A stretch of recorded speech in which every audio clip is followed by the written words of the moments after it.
¿Podrías hacer un análisis de Margaret Thatcher? Les encanta ver arder el mundo. Y de paso el tema de los subsidios. Bueno, pero energúmenos, entiendan que es mi opinión. Claro que basado en datos, hechos, números, matemáticas. Haciendo a un lado la ideología lo más que se pueda. De ambos bandos, poca cosa. Y sin conspiraciones ni fanatismos. Pero al final, mi opinión. Las políticas de Thatcher estaban enfocadas en el control de la inflación y la reducción del poder sindical. Controversial, sin duda, pero una respuesta a la crisis económica vivida en el Reino Unido en los años 70. Aunque sin duda también sus políticas de austeridad afectaron a las clases trabajadoras y exacerbaron la desigualdad, además de provocar un aumento significativo en el desempleo. ¿Te suena familiar México de los 80s y Argentina de los 2020? La situación es intolerable. No permitiré que la patria se nos deshaga en las manos. Que nada de todo esto podría ser posible sin el esfuerzo heroico de la mayoría de los argentinos que están sufriendo. Además, está el tema de las Malvinas, con lo que consolidó su poder en Reino Unido y ayudaron a exportar, digamos, su influencia en política exterior y replicada por otros países. Su influencia es muy grande, positiva o negativa, ¿verdad, Milei? Indudablemente, el tema de subsidios es complejo, son necesarios, pero cuando las mates no dan, no dan. Al que comente, está sesgado. ¿En serio, genio? Todos estamos sesgados. Es como decir que el agua moja. Ya dejen de decir esa pendeja. Si tienen algo que sugerir que abone a la conversación y aprendizaje mutuo, bienvenidos. Si no, mejor... ¡Cállate los hocico! No sean tan evidentes con sus propios sesgos. Si lo que quieren es hacerme viral el video con comentarios pendejos, mejor compártanlo y etiqueten a alguien. Eso es lo que más ayuda a hacer viral un video. Bueno, sigo. El impacto social de sus políticas es innegable, especialmente en las comunidades más pobres del Reino Unido, como en Argentina y México cuando se tomaron o se están tomando ese tipo de medidas. Es que en serio, cuatroteístas, son incapaces de ver un poquito el futuro si no se controla el gasto, ¿verdad? Bueno, ya, intentaré no divagar en este video. Empecemos, como siempre, con un poco de contexto. No, por Dios, divagación. En este video sí te voy a ignorar, filósofo libertario, porque nada te va a parecer. Reino Unido está dividido en 650 circunscripciones o distritos electorales, y en cada una de ellas se elige a un solo miembro del Parlamento, lo que aquí llamamos diputado, para representar a sus residentes en Westminster por 5 años. Gana el candidato con más votos, es mayoría simple, no tiene representación proporcional como en México. Y el partido con más diputados gana las elecciones. Si ese partido tiene más diputados que todos los demás partidos juntos, a lo que llaman mayoría de los comunes, forma gobierno y su líder se convierte en primer ministro.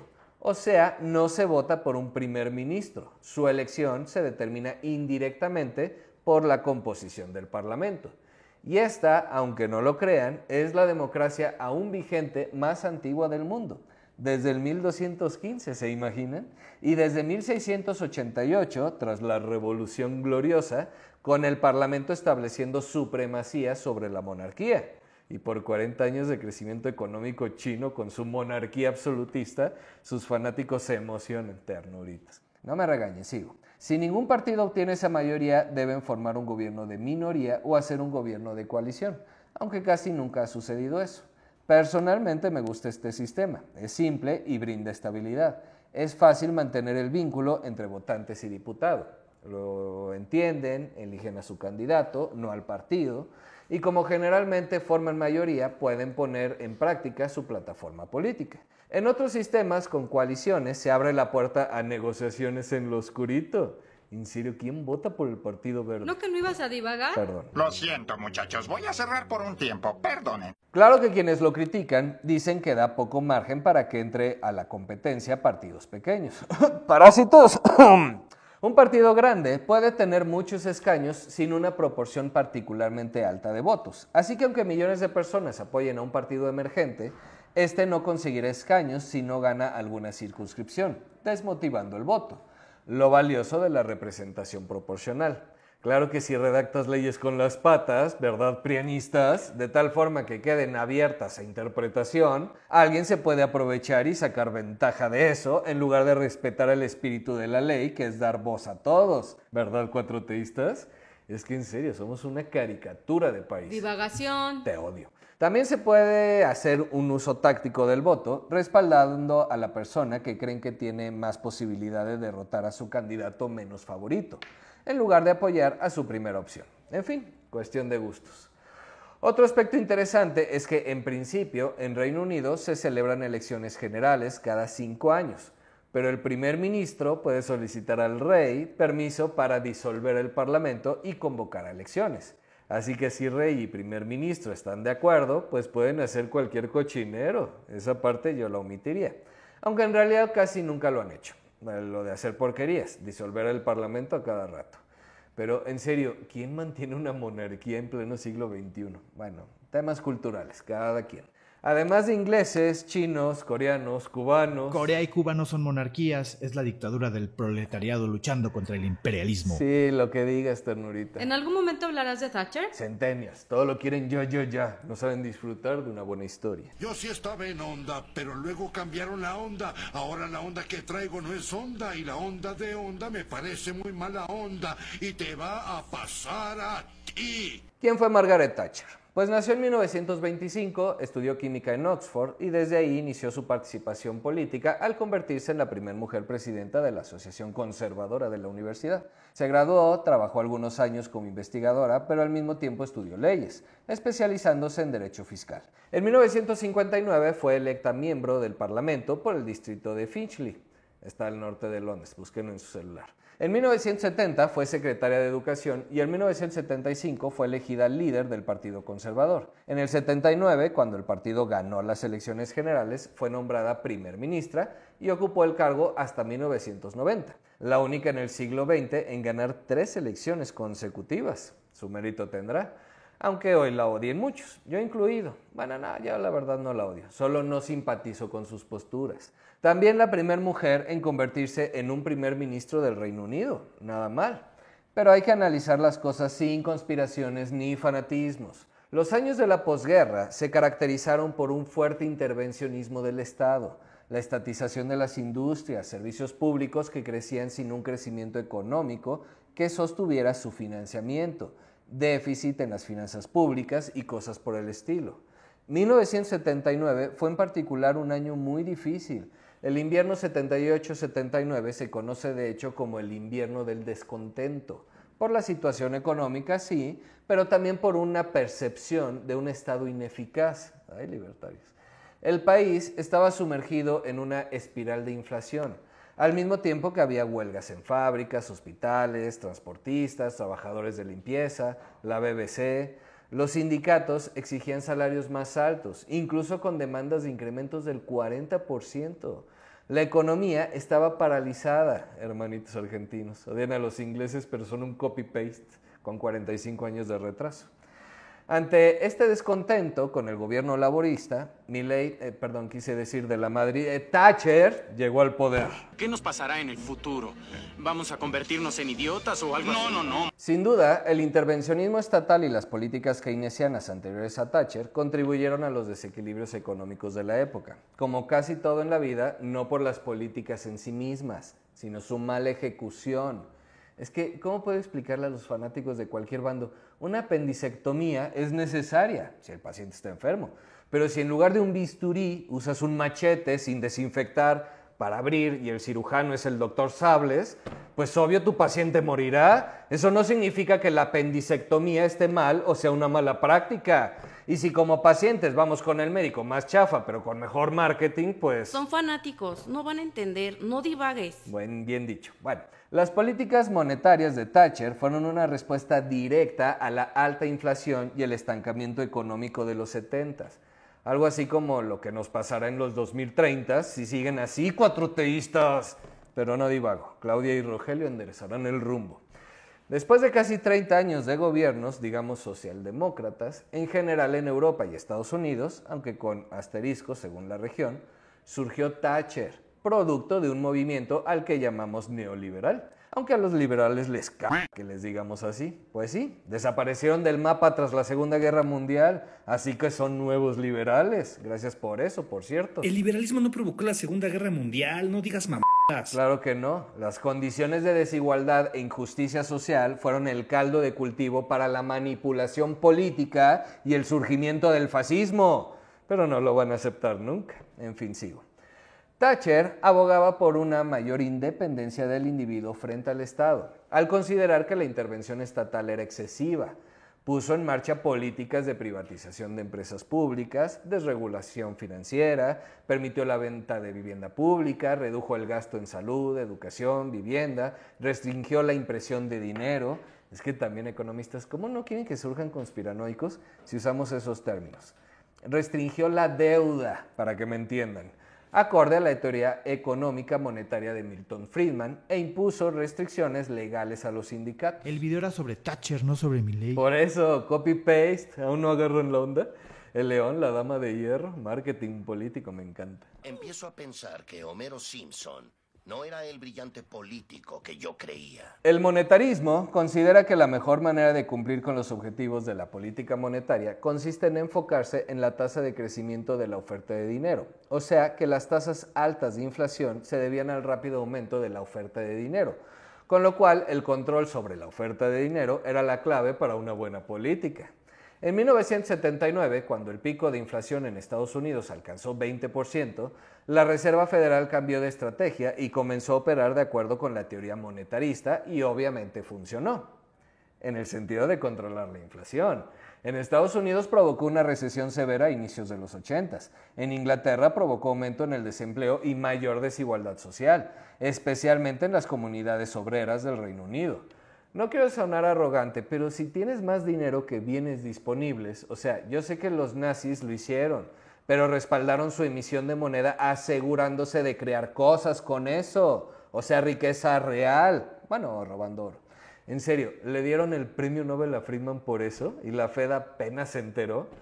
No cabe duda que el sentido común es el menos común de los sentidos, y esto es crítica para todos, ¿eh? Al menos los liberales frenaron los excesos de los otros que andaban felices imprimiendo dinero. Bueno, ya.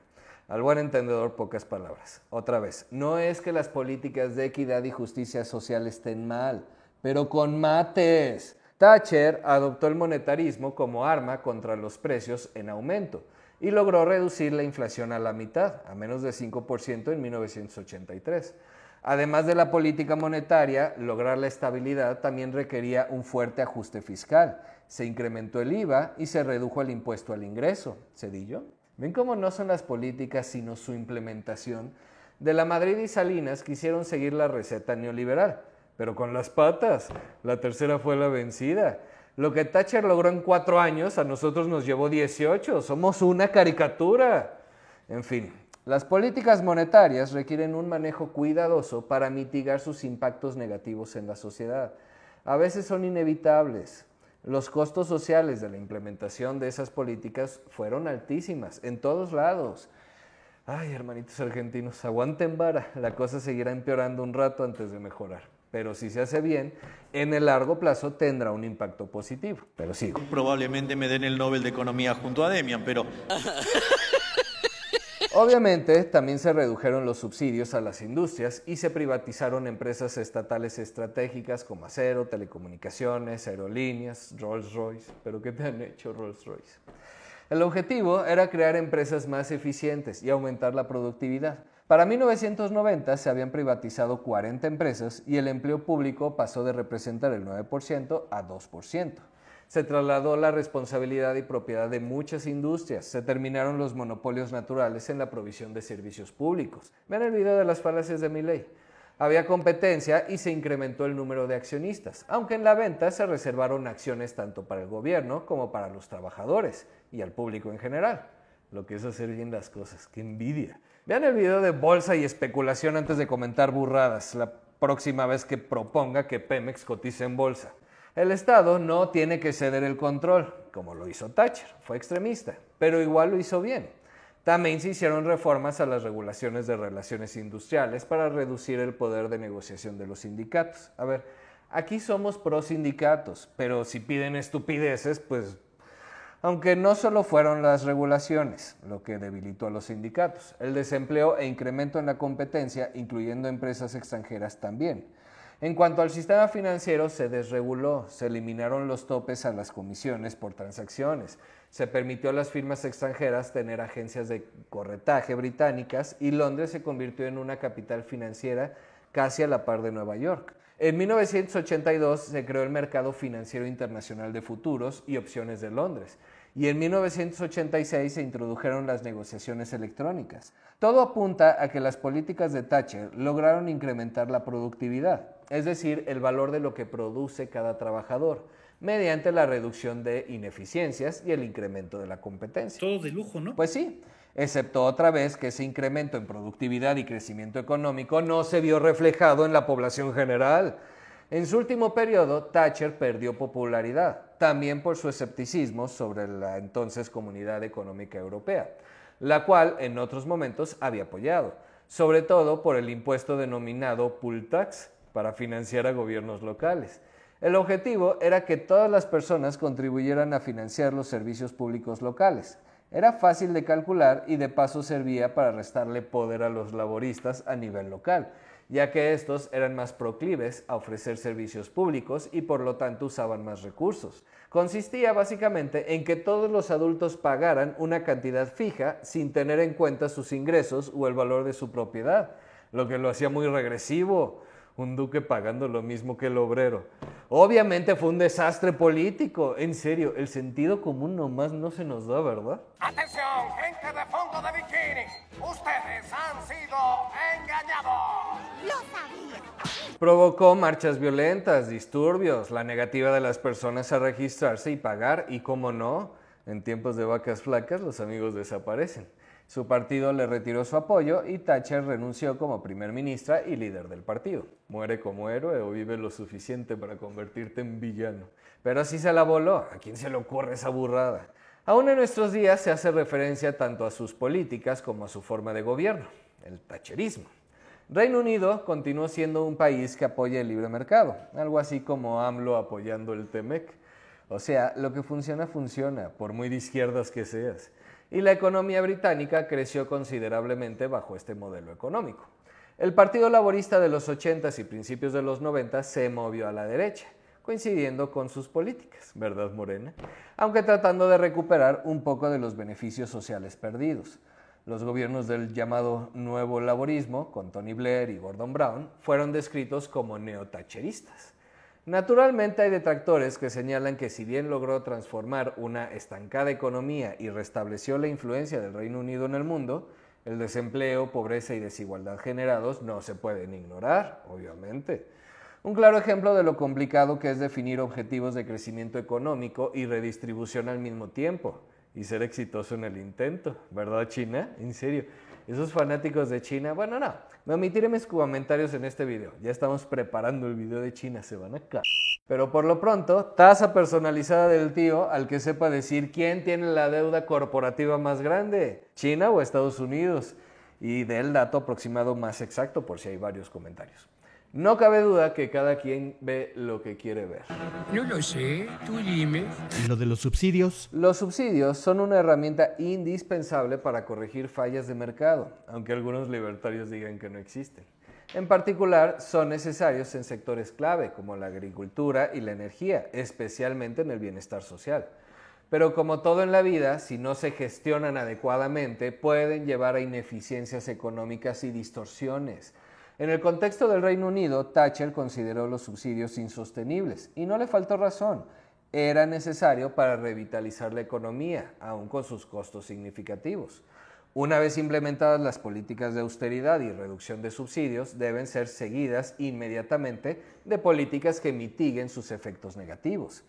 También en otros contextos pueden ser una herramienta poderosa para impulsar sectores específicos o incluso para enfrentar otro tipo de crisis económicas, como la provocada por las desregulaciones que contribuyeron a la creación de un entorno financiero más riesgoso y que eventualmente condujo a la crisis del 2008. Por otro lado, el uso excesivo o prolongado de subsidios también puede llevar a corrupción y al mantenimiento de estructuras económicas ineficientes. Sobre todo se debe tener cuidado de que no se conviertan en compra de votos descarada cuatroteístas. Los subsidios en educación, agricultura, el desarrollo del sector que quieras impulsar, porque no se pueden todos al mismo tiempo, son indispensables. La redistribución es fundamental, pero los programas universales son un uso ineficiente de los recursos y una compra descarada de votos. Hoy no lo ven, quizá no en 6 años, pero si no se hacen ajustes, esa bomba va a explotar. Para el otro lado, un constante crecimiento económico sin la adecuada redistribución también provoca estancamiento. En otros videos le he dicho a los filósofos gastronómicos que le metan mate a su ideología, porque de plano están perdidos. Pero los libertarios también necesitan meterle mates a su ideología si no quieren meterle sociología. La reintroducción de subsidios y políticas sociales son para corregir desequilibrios de décadas anteriores. Pero como dije, deben estar bien dirigidos y acompañados de reformas para evitar caer en las ineficiencias del pasado. Ya vamos a hacer video de Laje y otros libertarios. Nos ensañamos mucho con el filósofo gastronómico. Dejémoslo descansar un rato. Pero ya estamos haciendo el video de Venezuela y China. Cierto. Pues bueno, trataremos de ser más equilibrados para no cargarnos hacia un solo lado. Pero recuerden que todo eso son posturas ideológicas, no científicas, por muy Mises, Hayek o Friedman en que se basen. Nada de eso es economía real y, por Dios, ridículos. ¿Quiénes son estos niños? Toda la carrera de economía, en especial en el ITAM, es para justificar un modelo económico que se ha probado una y otra vez que no sirve, y es una maroma gigante. Muchas materias de maromas y maromas y maromas para explicar a los alumnos cómo defender el modelo neoliberal, porque es el que funciona. La ignorancia es muy atrevida. La economía no es ideológica ni política, aunque los individuos puedan tener preferencias personales e incluso algunos personajes quieran darle un componente ideológico de origen. Marx, Mises, Hayek, Keynes, Friedman y muchos más se estudian en todas las universidades, desde la Patagonia hasta Alaska, pasando por la UNAM, el Politécnico, el ITAM o el TEC. Su aplicación sí que está inevitablemente influenciada por la ideología y los intereses políticos. Que niños huecos con una comprensión incompleta o distorsionada de temas complejos alegremente opinen y lleguen a conclusiones simplistas ayuda a la propagación de mitos y malos entendidos. Aún viven en un país libre, donde la libertad de expresión más o menos se respeta y pueden expresar abiertamente sus A ver si la valoran y se toman la molestia de al menos hablar con un estudiante del ITAM antes de decir estupideces. Pero suena lógico lo que dicen, ¿no? La superficialidad desincentiva el pensamiento profundo y el análisis crítico, lo que a su vez perpetúa la difusión de opiniones basadas en emociones o sesgos en lugar de hechos y evidencias verificables. En otras palabras, no dudarían ni 3 días en el ITAM, y si fuera su padre me moriría de vergüenza. El marketing político del que estos niños son propagandistas sin siquiera ser conscientes de ello es especialmente efectivo cuando un modelo se ha desgastado o ha sido mal implementado por políticos. Y no que los políticos no sirvan para nada, son líderes sociales, deben estar ahí. Si son tranzas o no, pues qué les digo. Median y negocian para encontrar soluciones que sean aceptables para la mayoría. Se comunican con la gente, lo que a un científico le cuesta mucho trabajo. Toman, o deberían, decisiones estratégicas basadas en un equilibrio entre evidencia y valores de una sociedad. Pero política y economía no son lo mismo, aunque están intrínsecamente ligadas, y las decisiones políticas afectan directamente a la economía y viceversa. La ciencia se basa en evidencia, no en filosofía, y no que filosofar esté mal, es fundamental cuestionarnos. Hay profesionales de la filosofía que hacen una gran labor y no están haciendo el ridículo en redes sociales diciendo burradas. Pero no podemos, o no deberíamos, llegar a conclusiones solo pensando, por muy lógico que suene en nuestra cabeza. No somos tan buenos pensando como creemos. Bueno, cerebro, yo no te agrado y tú no me agradas. Pero vamos a hacer esto y luego seguiré matándote con cerveza. Trato hecho. Tras la Segunda Guerra Mundial, muchos países occidentales, incluyendo Reino Unido, adoptaron un modelo de bienestar social conocido como el consenso de posguerra o pacto social. Ese pacto implicaba un papel activo del Estado en la economía para asegurar el empleo, la provisión de servicios públicos esenciales y la redistribución de la riqueza.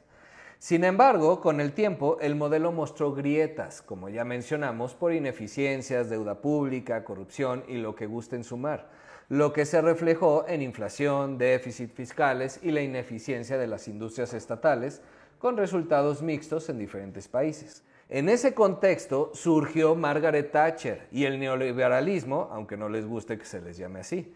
Pero como ya establecimos, esas políticas también tienen efectos adversos, como el desempleo y la desigualdad. No podemos ser iguales, hablando desde términos de competencia y libertad económica hasta propiedad colectiva de los medios de producción, mientras las condiciones estructurales no sean las mismas para todos. Modelos socialistas o libertarios están igual de condenados al fracaso mientras eso no cambie. Luego ya elegimos.